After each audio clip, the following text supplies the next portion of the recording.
December 28ರಂದು ನಡೆದ ಕುರುಬರ ಸರ್ವ ಸದಸ್ಯರ ಸಭೆಯಲ್ಲಿ ಪ್ರಶ್ನೆ ಮಾಡುವವರು ಹಾಗೂ ಕೇಸ ಸಾಲು ಹಾಕಿರುವವರು ರೌಡಿ ಗೂಂಡಾ ಎಂದು ಕರೆದಿರುವ ಕುರುಬರ ಸಮಾಜ ಜಿಲ್ಲಾಧ್ಯಕ್ಷ ಎಂಎಲ್ ಸುರೇಶ್ ಅವರೊಬ್ಬ ಅವಿವೇಕಿ ಅಧ್ಯಕ್ಷ ಅನಾಲಾಯಕ್ ಆಗಿದ್ದು ರಾಜೀನಾಮೆ ನೀಡಿ ಹೊರಬರಬೇಕು, ಇಲ್ಲದಿದ್ದರೆ ಅವರ ವಿರುದ್ಧ ಪ್ರತಿಭಟನೆ ನಡೆಸುವ ಜೊತೆಗೆ ಮಾನನಷ್ಟ ಮೊಕದ್ದಮೆ ಹೂಡುವುದಾಗಿ ಕುರುಬ ಸಮಾಜದ ಮುಖಂಡ ಚಿಕ್ಕಮರಳಿ ನವೀನ್ ಎಚ್ಚರಿಸಿದರು. ಪಾಂಡುಪುರ ಪಟ್ಟಣದ ಪ್ರವಾಸಿ ಮಂದಿರದಲ್ಲಿ ಕರೆದಿದ್ದ ಸುದ್ದಿಗೋಷ್ಠಿಯಲ್ಲಿ ಮಾತನಾಡಿದ ಅವರು, ಹಾಗಾದರೆ ಕೇಸರಿ ಸಾಲು ಹಾಕಿಯವರೆಲ್ಲ ಗೂಂಡಾಗಳ ಎಂದು ಪ್ರಶ್ನಿಸಿದರು. ಅಧ್ಯಕ್ಷ ಎಂಎಲ್ ಸುರೇಶ್ ರವರು ಪೊಲೀಸ್ ಬೆಂಗಾವಲಿನಲ್ಲಿ ಹಿಂಬಾಗಿಲಿಂದ ಸಭೆಯಲ್ಲಿ ಪಲಾಯನ ಮಾಡಿದ್ದಾರೆ. ಅವರೊಬ್ಬ ಅನಾಲಯಕ್ಕೂ, ಕೂಡಲೇ ಅವರು ರಾಜೀನಾಮೆ ಮಾಡಬೇಕು, ರಾಜೀನಾಮೆ ನೀಡುವವರೆಗೂ ಅವರ ವಿರುದ್ಧ ಪ್ರತಿಭಟನೆ ನಡೆಸಲಾಗುವುದು. ಮಂಡ್ಯ ಜಿಲ್ಲಾ ಕನಕ ಭವನದ ಎದುರು ನಿರಂತರವಾಗಿ ಪ್ರತಿಭಟನೆ ನಡೆಸಲಾಗುವುದು ಎಂದು ಅವರು ಎಚ್ಚರಿಸಿದರು. ಸುದ್ದಿಗೋಷ್ಠಿಯಲ್ಲಿ ಅಳ್ಕುಪ್ಪೆ ಮಹೇಶ್, ಆರೋಳಿ ಮಂಜುನಾಥ್, ಗ್ರಾಮ ಪಂಚಾಯತಿ ಮಾಜಿ ಅಧ್ಯಕ್ಷ ಚಿಕ್ಕಮರಳಿ ರಮೇಶ್, ಕೆ ಬೆಟ್ಟರೆ ಸ್ವಾಮಿ, ಪ್ರೇಮ್ ಸೇರಿದಂತೆ ಹಲವರು ಉಪಸ್ಥಿತರಿದ್ದರು. ಮುಂದೆ ಅವ್ನು ರಾಜೀನಾಮೆ ಕೊಡುವವರೆಗೂ ಪ್ರತಿಭಟನೆ ಮಾಡ್ತೀನಿ, ಧರಣಿ ಕೂತ್ಕೊಳ್ತೀನಿ. ಅವನು ಮುಂದುವರಿಕೆ ಯೋಗ್ಯತೆ ಇಲ್ಲದ ಅಧ್ಯಕ್ಷ. ಒಬ್ಬ ಸದಸ್ಯರನ್ನ ಗುಂಡಾ ಅಂತ ಹೇಳ್ತಾರಲ್ಲ, ಕುರುಬ ಸಮಾಜದ ಸದಸ್ಯನ ಗುಂಡಾ ರೌಡಿ ಅಂತ ಹೇಳ್ತಾನಲ್ಲ, ಅವನೇನು ಎಜುಕೇಟೆಡ್ ಅನ್ಎಜುಕೇಟೆಡ್ ಅವನು. ನಮ್ಮಲ್ಲೂ ಒಬ್ರು ಉಪಾಧ್ಯಕ್ಷರು ಹೋಗಿದ್ದಾರೆ, ನಮ್ಮ ತಾಲೂಕಿಂದ ಉಪಾಧ್ಯಕ್ಷರು ಹೋಗಿದ್ದಾರೆ. ನನ್ನ ಬಗ್ಗೆ ಯಾರು ಅಂತ ಅವರೂ ಹೇಳಿಲ್ಲ. ಅಂತ ದಡ್ಡ ನಾವು ನಿರ್ದೇಶಕರು ಮಾಡಿ ಕಳಿಸಿದ್ವಿ ನಾವು. ತಕ್ಷಣ ರಾಜೀನಾಮೆ ನೀಡಬೇಕು, ಇಲ್ಲ ಅಂದರೆ ನಾನು ಪ್ರತಿಭಟನೆ ಮುಖಾಂತರ ಸಮಾಜದ ಸಂಘದ ಮುಂದೆ ನಾನು ಧರಣಿ ಕೂತ್ಕೊಳ್ತೀನಿ. ಅದಕ್ಕೆ ರಾಜೀನಾಮೆ ಕೊಡುವಾಗ ನಾನು ನಿರಂತರ ಹೋರಾಟ. ಕರೆದಿರ್ತಾರೆ, ವಾರ್ಷಿಕ ಸಭೆ ಕರೆದಿರ್ತಾರೆ. ಈ ಸಭೆಯಲ್ಲಿ ಮೊದಲನೇದಾಗಿ ಪೊಲೀಸ್ ಕರೆದುಕೊಂಡು ಸಭೆ ಮಾಡಿರುತ್ತಾರೆ. ಈ ಸಭೆಯನ್ನು ಪೊಲೀಸ್ ಕರ್ಕೊಂಡು ಯಾಕೆ ಸಭೆ ಮಾಡಿದ್ದೀರಾ ಅಂತ ಕೇಳುತ್ತೆ, ಅವ್ರ ಹತ್ರ ಆನ್ಸರ್ ಇಲ್ಲ. ಒಂದು, ಈ ಮಿಸ್ಟರ್ ಅಧ್ಯಕ್ಷ ಯಾರಿದ್ದಾರೆ ಸುರೇಶ್, ಯಾವುದೇ ಪತ್ರಿಕಾ ಮಾಧ್ಯಮದಲ್ಲಿ ಕೂರ್ಬೇಕಾದ್ರೆ ದಾಖಲಾತಿ ತಗೋಬೇಕು. ಅವನು ಎಜುಕೇಟೆಡ್ ಅಂತೆ ಅಧ್ಯಕ್ಷ, ಮಳವಳ್ಳಿ ಅಧ್ಯಕ್ಷ, ನಮ್ಮ ಸಮಾಜದ ಅಧ್ಯಕ್ಷ, ಗ್ರಾಜ್ಯುಯೇಟ್ ಅಂತೆ. ಏನೇ ಕೇಳಿದ್ರು ಡಾಕ್ಯುಮೆಂಟ್ಸ್ ಇಲ್ಲ ಅವನ ಹತ್ರ. ಏಕೆಂದ್ರೆ ಒಂದು ಹೇಳ್ತಾನೆ, ನಾನು ಎಲ್ಲೂ ಹೋಗಿಲ್ಲ ಅಂತ ಹೇಳ್ತಾನೆ. ನಾನು ಒಂದು ಕ್ವಶನ್ಗೆ ಆನ್ಸರ್ ಮಾಡಿದ ಅಧ್ಯಕ್ಷ ಇದ್ದರಿಕೊಂಡು ಓಡುವಂಥದ್ದು. ಮೊದಲನೇದಾಗಿ ಡೋರ್ ಹಾಕೊಂಡು ಅವನ್ನ ಕೂರಿಸಿದೀವಿ ಫಸ್ಟ್ನೇ ಟೈಮ್. ಸೆಕೆಂಡ್ ಟೈಮು ಕ್ವಶನ್ಗೆ ಆನ್ಸರ್ ಮಾಡ್ದನೆಯ ಏನು 8ನೇ ವಿಷಯ ಇದೆ, ಅದು ಪ್ರಸ್ತುತ ಇರುವ ಕಾರ್ಯಕಾರಿಣಿ ಮಂಡಳಿಯನ್ನು ಮುಂದುವರಿಯುವ ಬಗ್ಗೆ ಚರ್ಚೆ ಅಂತ ಕೇಳಿದಾಗ ಕರೆ ಅಂದಾಗ ಅವನು ಆನ್ಸರ್ ಮಾಡಿಕಾಗ್ದಾನೆ, ಹಿಂದೆಗಡೆ ಬಾಗಿಲಿಂದ ಹೋಗಿದ್ದಾನೆ. ಇದು ವಿಡಿಯೋ ಪ್ರೂಫ್ ಇದೆ, ಮತ್ತೆ ಮೀಡಿಯಾ ಪ್ರೂಫ್ ಇದೆ, ಎಲ್ಲ CC ಕ್ಯಾಮ್ರಾದಲ್ಲೂ ಇದೆ. ಇದನ್ನು ನಾನು ಹೋಗಿಲ್ಲ ಅಂತ ಹೇಳ್ತಾನೆ.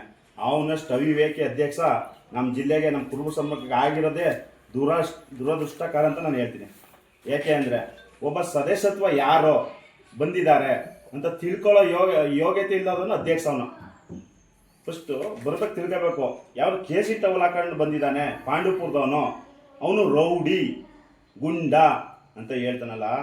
ಮಿಸ್ಟರ್ ಸುರೇಶ್, ನಾನು ನಿನಗೆ ಗೌರವ ಕೊಡ್ತಾ ಇದ್ದೀನಿ.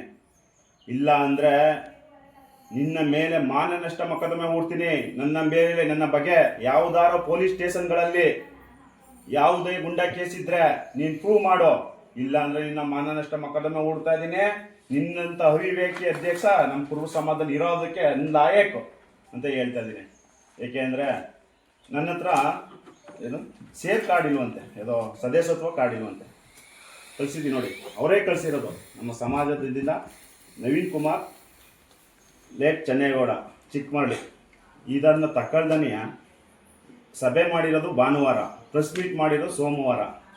24 ಗಂಟೆ ಇತ್ತು ಅವನಿಗೆ ನನ್ನ ಬಗ್ಗೆ ತಿಳ್ಕೊಳ್ಳೋದಂಥ ಒಂದು ಟೈಮ್ ಇತ್ತು. ಅವ್ನು ಸದಸ್ಯನೋ ಇಲ್ವೋ ಅಂತ ತಿಳ್ಕೊಳ್ದನೆ ಹೋಗಿ ಪ್ರೆಸ್ ಮೀಟಲ್ಲಿ ಒಬ್ಬ ಗುಂಡ, ಒಬ್ಬ ರೌಡಿ, ಕೇಸಿ ಟವಲ್ ಹಾಕೋ ಬಂದಿರೋನೆಲ್ಲ ನೀನು ರೌಡಿ ಅಂತ ಹೇಳ್ತೀಯಲ್ಲ. ನಿನಗೆ ನಿನ್ನ ನಮ್ಮ ಸಮಾಜದ ಮುಂದೆ ಬಂದು ಪ್ರತಿಭಟನೆ ಮಾಡ್ತೀನಿ, ನೀನು ಮಾನನಷ್ಟ ಮೊಕದ್ದಮೆ ಮಾಡ್ತೀನಿ, ಇಮ್ಮಿಡಿಯೇಟ್ಲಿ ನೀನು ರಾಜೀನಾಮೆ ಕೊಡಬೇಕಂತ ನಾನು ಕೇಳ್ತೀನಿ. ಇಲ್ಲ ಅಂದರೆ ಮುಂದಿನ ದಿನ ನಿನ್ನಷ್ಟು ಅವಿವೇಕಿ ಅಧ್ಯಕ್ಷ ಯಾರೂ ಇಲ್ಲ, ತಕ್ಷಣ ರಾಜೀನಾಮೆ ಕೊಟ್ಟು ನೀನು ಮನೆ ಕಡೆಗೆ ಹೋಗು ಅಂತ ನಾನು ಹೇಳ್ತೀನಿ. ಇಷ್ಟು ಹೇಳ್ತೀನಿ. ನಿಯಮವನ್ನು ಮೀರಿ ನಮ್ಮ ಸಮಾಜದ ಸಭೆಗೆ ಕರೆಸಿ, ಮಹಾವಾರ್ಷಿಕ ಸಭೆಗೆ ಕರೆಸಿ ನಮ್ಮ ಕುರುಬ ಸೇರಿದಾರರಿಗೆ ಅವಮಾನ ಮಾಡಿರುವಂಥದ್ದು ಮಹಾ ಘನಘೋರ ಅಪರಾಧ. ಮತ್ತು ಕೇಂದ್ರ ಸಂಘ, ಜಿಲ್ಲಾ ಸಂಘ ನಮ್ಮನ್ನು ಮುಂದುವರಿರಿ ಅಂತ ಹೇಳ್ತಾರಲ್ಲ ಇವರು, ಅವ್ರ ಮಾತನ್ನ ಕಟ್ಕೊಂಡು ಇವರು ಮುಂದುವರಿಲಿ. ಮಹಾವಾರ್ಷಿಕ ಸಭೆಯಲ್ಲಿ ಈ ಸಬ್ಜೆಕ್ಟನ್ನು ಯಾಕೆ ತರಬೇಕಿತ್ತು? ತಂದ ನಂತರ ಷೇರುದಾರರು, ನಮ್ಮ ಮಂಡ್ಯ ಮಹಾಜನತೆ ಷೇರುದಾರರು, ಕುರುಬರ ಸಂಘ ಷೇರುದಾರರು ತೀವ್ರ ವಿರೋಧ ಮಾಡಿದ್ರು. ಅವಾಗ ಏನಂತ ಹೇಳ್ತಾರೆ ಅಂತಂದರೆ, ನಾವು ಕುತ್ಕೊಂಡು ತೀರ್ಮಾನಿಸ್ತೀವಿ ಅಂತ ಹೇಳ್ತಾರೆ. ಇದು ಷೇರುದಾರರಿಗೆ ತೀವ್ರ ಅಪರಾಧ ಮಾಡಿದಂಥ ಘನಘೋರ.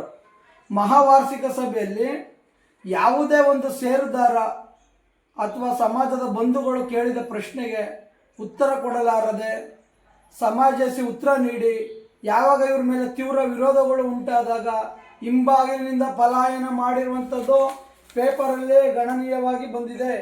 ಹಾಗೂ ನೀವು ವಿಡಿಯೋ ಕ್ಲಿಪ್ಗಳೆಲ್ಲ ನೋಡಿದ್ದೀರಾ. ಇವರು ಜನಗಳು ತೀವ್ರ ವಿರೋಧ ಇದೆ, ಆದರೂ ಕೂಡ ಬಂಡ ಮನಸ್ಸಿನಿಂದ ಇವರು ಆ ಸಭೆ ಅರ್ಧಕ್ಕೆ ನಿಂತಿದ್ರು, ಪೂರ್ಣಗೊಂಡಿದೆ ಅಂತ ಸುಳ್ಳು ಮಾಹಿತಿಯನ್ನು ನೀಡ್ತಾ ಇದ್ದಾರೆ. 3 ನಿರ್ದೇಶಕರುಗಳು ಮಾತ್ರ ವಿರೋಧ ಮಾಡ್ತಾರೆ ಅಂತ ಇವರು ಹೇಳ್ತಾ ಇರೋಂಥದ್ದು. ಈ 3 ಜನ ನಿರ್ದೇಶಕರುಗಳು ಜನರ ವಿಶ್ವಾಸ ಗಳಿಸಿದ್ದಾರೆ, ಪ್ರೀತಿ ಗಳಿಸಿದ್ದಾರೆ, ಅಭಿಮಾನ ಗಳಿಸಿದ್ದಾರೆ. ಮತ್ತೆ ಚುನಾವಣೆಗೆ ಹೋದ್ರೆ ಎದುರಿಸಿ ಗೆದ್ದು ಬರೋ ತಾಕತ್ತಿದೆ, ಅರ್ಹತೆ ಇದೆ. ಆದ್ರೂ ಅವರು ಜನ ಪ್ರೀತಿ ಗಳಿಸಿದ್ದಾರೆ. ನೀವು ಅಲ್ಲಿ ಈಗ ಇರುವಂಥ ಸುರೇಶ್ ಅಧ್ಯಕ್ಷರು, ನಿಮ್ಮ ಜೊತೆಗೆ ನಿಮ್ಮ ನಿರ್ದೇಶಕರುಗಳಿಗೆ ಚುನಾವಣೆ ಎದುರಿಸುವ ತಾಕತ್ತು ಇಲ್ಲ. ಆದ್ದರಿಂದ 1 ವರ್ಷ ಮುಂದುವರಿಯಬೇಕು ಅಂತ ಅವರಿವರ ಕಾಲನ್ನು ಹಿಡಿಯುತ್ತೀರಿ. ನಿಮಗೆ ತಾಕತ್ತಿದ್ದರೆ, ಜನರ ವಿಶ್ವಾಸ ಗಳಿಸಿದರೆ, ಪ್ರೀತಿ ಇದ್ದರೆ ಚುನಾವಣೆಗೆ ಎದುರಿಸಿ ಮತ್ತೆ ಅಧಿಕಾರವನ್ನು ಹಿಡಿದು ನೀವು ಆಡಳಿತವನ್ನು ನಡೆಸಬೇಕು ಅಂತ ನಮ್ಮ ಮನವಿ. ಹಿಂಬಾಗಿಲಿನ ಅಧ್ಯಕ್ಷ ಅಂತ ನಿಮಗೆ ಬಿರುದು ಕೊಡ್ತಾ ಇದ್ದೀವಿ. ನೀವು ಮಂಡ್ಯ ಜಿಲ್ಲಾ ಷೇರುದಾರರನ್ನು ಗುಂಡಗಳು ಅಂತ ಕರೀತೀರಲ್ಲ, ಸಮಾಜದಲ್ಲಿ ಪ್ರಶ್ನೆ ಮಾಡುವವರು ರೌಡಿಗಳ. ಇದು ನಮಗೆಲ್ಲ ಮಾಡುತ್ತಿರುವ ಮಂಡ್ಯ ಷೇರುದಾರರಿಗೆ ಮಾಡುತ್ತಿರುವಂಥ ದೊಡ್ಡ ಅಪರಾಧ. ನೀವು ಅಧ್ಯಕ್ಷರಾದ ಮೇಲೆ 4.5 ವರ್ಷ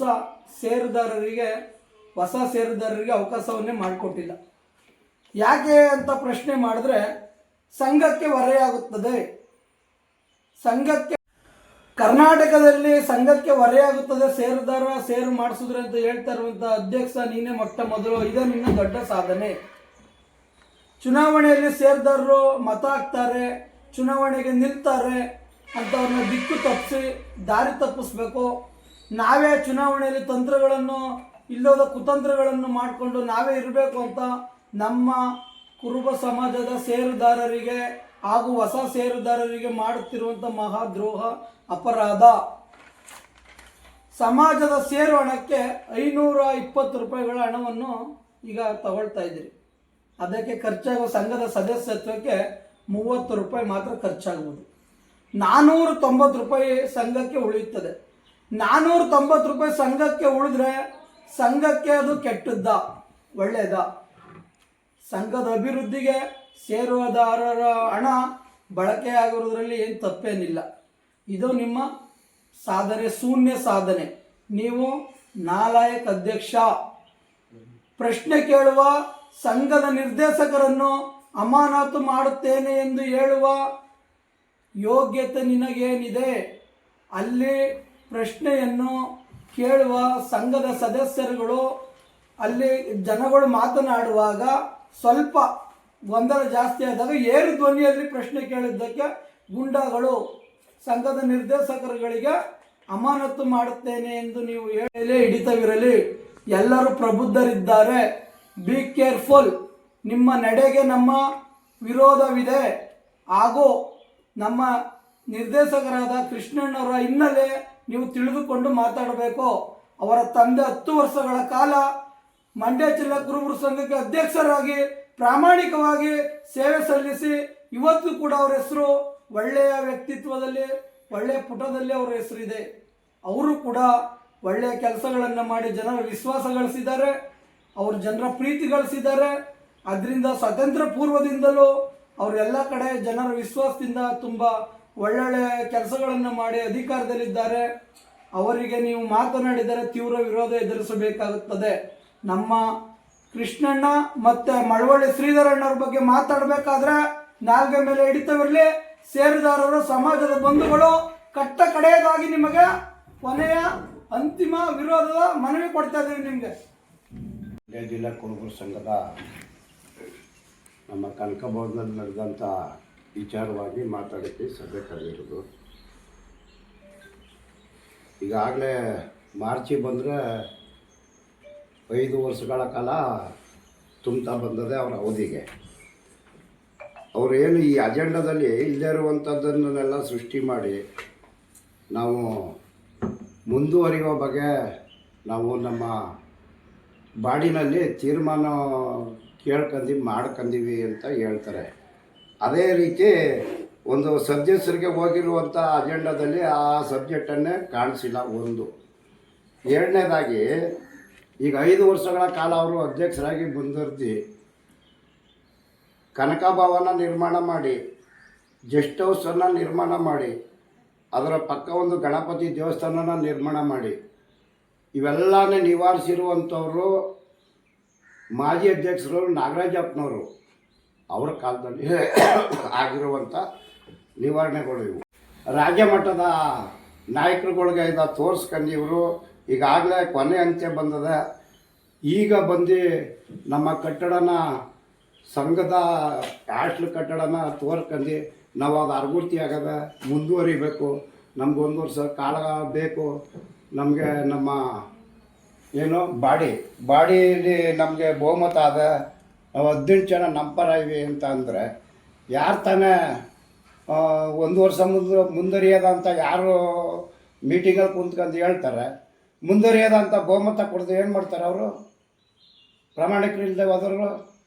ಇದನ್ನು ಕಂಟಿನ್ಯೂ ಮಾಡ್ಕೊಂಡು ನಾವು ಮುಂದುವರಿಯೋದು ಅಂತೇಳಿ ವಾರ್ಷಿಕ ಸಭೆಯಲ್ಲಿ ನ್ಯಾಯ ಕೇಳಕ್ಕೆ ಹೋದಂಥ ನಮ್ಮ ಸದಸ್ಯತ್ವ ಪಡೆದಿರೋರ ಮೇಲೆ ಅವರು ಸದಸ್ಯರಲ್ಲ ಮತ್ತು ಸೇರ್ದಾರಲ್ಲ, ಗುಂಡಗಳು, ರೌಡಿಗಳು ಅಂತ ಹೇಳಿ ಇವರು ತಪ್ಪು ಮಾಹಿತಿ ಕೊಟ್ಟು ನಮ್ಮ ಮೇಗಳ ನಾಯಕರುಗಳಿಗೆಲ್ಲ ತಪ್ಪು ಮಾಹಿತಿ ಕೊಟ್ಟು ಇವರು ನಮ್ಮ ಸಮಾಜಕ್ಕೆ ಭಾರಿ ಅಗೌರವವನ್ನು ತರ್ತಂಥ ಕೆಲಸಗಳನ್ನ ಮಾಡ್ತಾರೆ.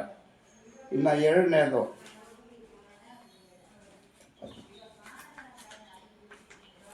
ಐದು ವರ್ಷಗಳ ಕಾಲದಲ್ಲಿ ಇವರು ಒಂದು ಸೇರನ್ನು ಮಾಡಿಸಿಲ್ಲ. ಇವರು ಷೇರುದಾರರಿಗೆ ಒಂದು ಸೇರನ್ನು ಮಾಡಿಸ್ತಾನೆ. ಈಗ ಕೊನೆಗಾಲದಲ್ಲಿ ಬಂದು ಹೇಳ್ತಾವ್ರೆ ಅವರು ಓಟ್ ಹಾಕೋ ಹಕ್ಕು ಬರಬೇಕು ಮತ್ತು ಎಲೆಕ್ಷನ್ಗೆ ನಿಲ್ಲೋ ಹಕ್ಕು ಬರಬೇಕು ಅಂತ ಅಂದರೆ ಇನ್ನೂ 6 ತಿಂಗಳ ಕಾಲ ಟೈಮ್ ಬೇಕು, ನಮಗೆ ಜನವರಿಗೆ ಲಾಸ್ಟ್ ಟೈಮು ಅಂತ ಹೇಳ್ತಾವ್ರೆ. ಯಾವುದೋ ಸದಸ್ಯತ್ವ ಪಡೆಯೋದು. 5 ವರ್ಷದಿಂದ ಇವರು ಎಷ್ಟು ಕಾರ್ಡ್ಗಳನ್ನ ನಮ್ಮ ಜನಕ್ಕೆ ಸಮಾಜದವ್ರಿಗೆ ಮಾಡಿಸಿ ಇದನ್ನು ತಿಳುವಳಿಕೆ ಕೊಟ್ಟು ನೀವು ಸದಸ್ಯತ್ವ ಆಗಲಿ ನಮ್ಮ ಸಂಘಕ್ಕೆ, ನಿಮ್ಮ ಸದಸ್ಯತ್ವ ಆದರೆ ನಮ್ಮ ಸಂಘನೂ ಚೆನ್ನಾಗಿ ಅಭಿವೃದ್ಧಿ ಆಯ್ತದೆ ಅಂತ ಹೇಳಿ ಮನವರಿಕೆ ಮಾಡ್ಬೋದಿತ್ತಲ್ಲ. ಇವ್ರಿಗೇನು ಉದ್ದೇಶ ಅಂತ ಅಂದರೆ ಇದ್ರ ಉದ್ದೇಶ ಏನು ಅಂದರೆ ಕೊನೆಗಾಲದಲ್ಲಿ ಓಟು ಸದಸ್ಯತ್ವನೂ ಮಾಡಿಸ್ದಂಗೆ ಆಗಬೇಕು, ಇವರು ಓಟ್ ಹಾಕ್ದಂಗೂ ಆಗಬೇಕು, ಮುಂದೆ ಇವರೇ ಅಧಿಕಾರನೂ ಹೊಂದಬೇಕು. ನಮ್ಮದೇನು ಅದರಲ್ಲೇನು ಅಭ್ಯಂತರ ಇಲ್ಲ. 5 ವರ್ಷಕ್ಕೊಂದ್ಸಲ ಚುನಾವಣೆ ಅಜೆಂಡದಲ್ಲದ, ಚುನಾವಣೆಗೆ ಹೋಗಲಿ, ಗೆದ್ದು ಬರಲಿ, ಅವ್ರು ಒಳ್ಳೆ ಕೆಲಸ ಮಾಡಿದರೆ ಜನ ಆಶೀರ್ವಾದದಿಂದ ಗೆದ್ದು ಬರಲಿ, ನಮ್ಮ ಸಮಾಜ ಜನದಿಂದ ಅವರೇ ಆಗಲಿ, ಅದರಲ್ಲೇ ನಮ್ಮದೇನು ಅಭ್ಯಂತರ ಇಲ್ಲ. ಅದು ನಮ್ಮ ಸಮಾಜಕ್ಕೆ ಎಲ್ಲಕ್ಕಿಂತ ಮರೆಮಾಚುವಂಥ ಕೆಲಸ ಈ ನಮ್ಮ ML ಏನಪ್ಪ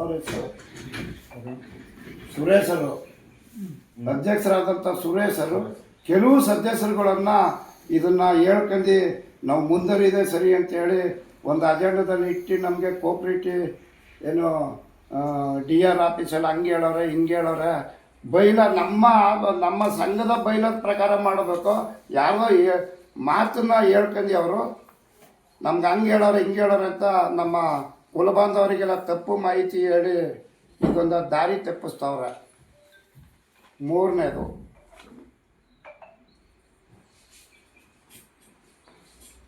ನೋಂದಣಿ 3 ವರ್ಷದಿಂದ ಯಾಕಪ್ಪ ಮಾಡಲಿಲ್ಲ ಅವರು? ಒಂದು ಪ್ರಶ್ನೆ ಹೇಳೋರೆ, ಏನು ವಾರ್ಷಿಕ ಸಭೆಗೆ ಇದನ್ನು ಮತದಾರನ ಯಾಕೆ ಮಾಡಲಿಲ್ಲ ಅಂತ ಅಂದ್ರೆ ನಾವು ವಾರ್ಷಿಕ ಸಭೆಗೆ ಖರ್ಚು ವೆಚ್ಚ ಜಾಸ್ತಿ ಬೀಳ್ತದೆ ಅಂಥೇಳಿ ಮಾಡಲಿಲ್ಲ ಅಂತ ನಿಮ್ಮ ಮಾಧ್ಯಮದ ಮುಂದೆನೇ ಮೊನ್ನೆ 29-30ನೇ ತಾರೀಕಲ್ಲ ಮಾಧ್ಯಮದವ್ರ ಮುಂದ್ಬಿಟ್ಟೇ ಮಾತಾಡೋರೆ. ಒಂದು ಜಿಲ್ಲಾ ಕುರುಬರ ಸಂಘ ನಮ್ಮ ಸಮಾಜದ ಸಂಘದಲ್ಲಿ 1 ವರ್ಷಕ್ಕೆ 1 ಸಲ ವಾರ್ಷಿಕ ಸಭೆ ನಡೀತದೆ. ಆ ಸಭೆಯಲ್ಲಿ ಅಲ್ಲೇನು ಅವ್ರು ಬಂದರೆ ಅವ್ರ ಖರ್ಚಲ್ಲಿ ಬರ್ತಾರೆ, ಅವ್ರ ಖರ್ಚಲ್ಲಿ ಹೋಯ್ತಾರೆ. ಇವರೇನು ಅದಕ್ಕೆ ಖರ್ಚೇನು ಇಟ್ಟಿರಿಕ್ಕಿಲ್ಲ, ನಮ್ಮ ಸಂಘದಿಂದ ಏನು ಖರ್ಚು ಇಟ್ಟಿರಿಕ್ಕಿಲ್ಲ. ಅವ್ರು ಬರ್ತಾರೆ, ಅವ್ರು ಏನು ಕೇಳ್ಕೊಬೇಕು ಹೇಳ್ಕೊಂಡು ಅವ್ರ ಹೋಯ್ತಾರೆ. ಅವ್ರೇನು ಅಲ್ಲಿ ಮಾಡುವಂಥದ್ದು ಏನು ಅಂದರೆ, ಏನಾರ ಸಭೆಗೆ ಬಂದಾರಲ್ಲ ಅಂತೇಳಿ ನಮ್ಮ ಸಮಾಜ ಜನಗಳು ಒಂದು ಟೈಮ್ ಊಟ ಹಾಕ್ತಾರೆ. ಆ ಊಟ ದುಬಾರಿ ಬೀಳ್ತದೆ ಅಂತಲೇ ಹೇಳಿ, ಊಟನ ಅಥವಾ ಇತ್ಯಾದಿ ಖರ್ಚುಗಳು ಜಾಸ್ತಿ ಬರ್ತದೆ ಅಂತ ಹೇಳಿ ನಾವು 5 ವರ್ಷದಿಂದ ನಾವು ಒಂದು ಸದಸ್ಯತ್ವನ ಮಾಡೋಕ್ಕೆ ತೀರ್ಮಾನನೇ ಮಾಡಿರಲಿಲ್ಲ. ಖರ್ಚು ಜಾಸ್ತಿ ಬರ್ತದೆ ಅಂತ ಹೇಳ್ತಾರಲ್ಲ, ಇದು ಎಲ್ಲಕ್ಕಿಂತ ನಮ್ಮ ಸಮಾಜಕ್ಕೆ ಮಾಡೋ ಅವಮಾನ ಇವರು. ಅದರಿಂದ ಈಗೆಲ್ಲ ಇವರು ಈ ರೀತಿ ಆಡಿ ಇದೆಲ್ಲ ರಾಜ್ಯದ ಜನಕ್ಕೆ ಮುಂದಕ್ಕೆಲ್ಲ ಹೋಗಿ ನಮ್ಮ ಸಮಾಜನ ಗೌರವ ಕಳೆಯದಂಗೆ ಇವ್ರ ಅವಧಿ ಇದೆ, ಇವ್ರ ಅವಧಿಲಿ ಇವರು ಚುನಾವಣೆ ಎದುರಿಸಿ ಗೌರವದಿಂದ ಬೇಕು ಅಂದ್ರೆ ಗೆದ್ದು ಅವ್ರಿಗೇನಾರು ಜನ ಆಶೀರ್ವಾದ ಮಾಡಿ ಅವರೇ ನಡ್ಕೊಂಡು ಹೋಗಲಿ, ನಮ್ಮದೇನು ಅದ್ರಲ್ಲಿ ಅಭಿಪ್ರಾಯ ಇಲ್ಲ. ಅದು ಬಿಟ್ಟು ಇವರು ನಾವು ನಮ್ಮ ಬಾಡಿಲಿ ಹಂಗೆ ತೀರ್ಮಾನ ಮಾಡ್ಕೊಂತೀವಿ, ಹಿಂಗೆ ತೀರ್ಮಾನ ಮಾಡ್ಕೊಂತೀವಿ, ನಾವೇ ಮುಂದುವರಿತೀವಿ, 6 ತಿಂಗಳು ಬೇಕು, ವರ್ಷ ಬೇಕು, ಅದು ಯಾವ ಬೈಲದಲ್ಲೂ ಇಲ್ಲ, ಅದು ಕಾನೂನು ಅಲ್ಲ, ಅದು ಹೇಳುವಂಥ ಮಾತುಕೊಡುವಲ್ಲ. ದಯವಿಟ್ಟು ಅವರು ಇವೆಲ್ಲನೇ ನಿಲ್ಲಿಸಿ, ಒಂದು ಜಿಲ್ಲಾ ಸಂಘದ ಅಧ್ಯಕ್ಷರು ಅಂದರೆ ಜನಕ್ಕೆ ಮಾರ್ಗದರ್ಶಕರಾಗಿರಬೇಕೇ ಹೊರತು ಅವರಲ್ಲಿ ಯಾವುದೇ ಆಗಲಿ ಒಂದು ನಮ್ಮ ಜನದ ಮಾರ್ಗದರ್ಶನದ ಬಲ್ಟ ಮಾತಾಡಿ ಇವೆಲ್ಲನೂ ಜನನ ದಿಕ್ತಪ್ಸೋದು ಬೇಡ ಅಂತ ಹೇಳಿ ಈ ಸಂದರ್ಭದಲ್ಲಿ ನಾವು ಮಾತಾಡ್ತಾರೆ. ವೋಟ್ ಷೇರುದಾರರು ಮಾಡಿಸ್ಬಾರ್ದು, ಜನಗಳು ಬಂದು ಅವ್ರನ್ನೇನು ಪ್ರಶ್ನೆ ಕೇಳಬಾರ್ದು, ಇರುವಷ್ಟರಲ್ಲೇ ಇವರು ಅಧಿಕಾರ ಉಣ್ಬೇಕು ಅನ್ನುವಂಥ ಆ ದುರಾಸೆಯಿಂದ ಈ ನಮ್ಮ ಸಮಾಜನ ದಿಕ್ತಪ್ಪಿಸ್ತವ್ರೆ.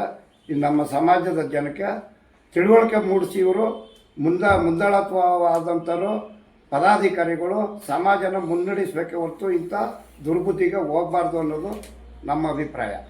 2024ರಲ್ಲಿ ಕನಕ ಜಯಂತಿ ಮಾಡ್ತಾರೆ, 20 ಜನ ಸದಸ್ಯರಿಲ್ಲ ಷೇರುದಾರರು. ಮಾನ್ಯ ಕೃಷಿ ಸಚಿವರು ಚೆಲುವರಾಯಸ್ವಾಮಿಯವರು ಬೈಕೊಂಡು ಹೋಯ್ತಾರೆ ಅವನ್ನ, ನೀನೊಬ್ಬ ಅಧ್ಯಕ್ಷ, ಷೇರುದಾರರು 20 ಜನ ಇಲ್ಲ, ಯಾವ ರೀತಿ ನೀನು ಇಲ್ಲಿ ವಿಶ್ವಾಸ ಗಳಿಸಿದ್ಯ ಅಂತ ಅಲ್ಲಿನ ಶಾಸಕರು ಬೈಕೊಂಡು ಅದನ್ನ ಕನಕ ಜಯಂತಿನೇ ಮಾಡ್ದೇ ಅದರಿಂದ ಸಭೆಯಿಂದ ಆಚೆ ಹೋಗ್ತಾರೆ. ಅದು ಇವನ ಸಾಧನೆ.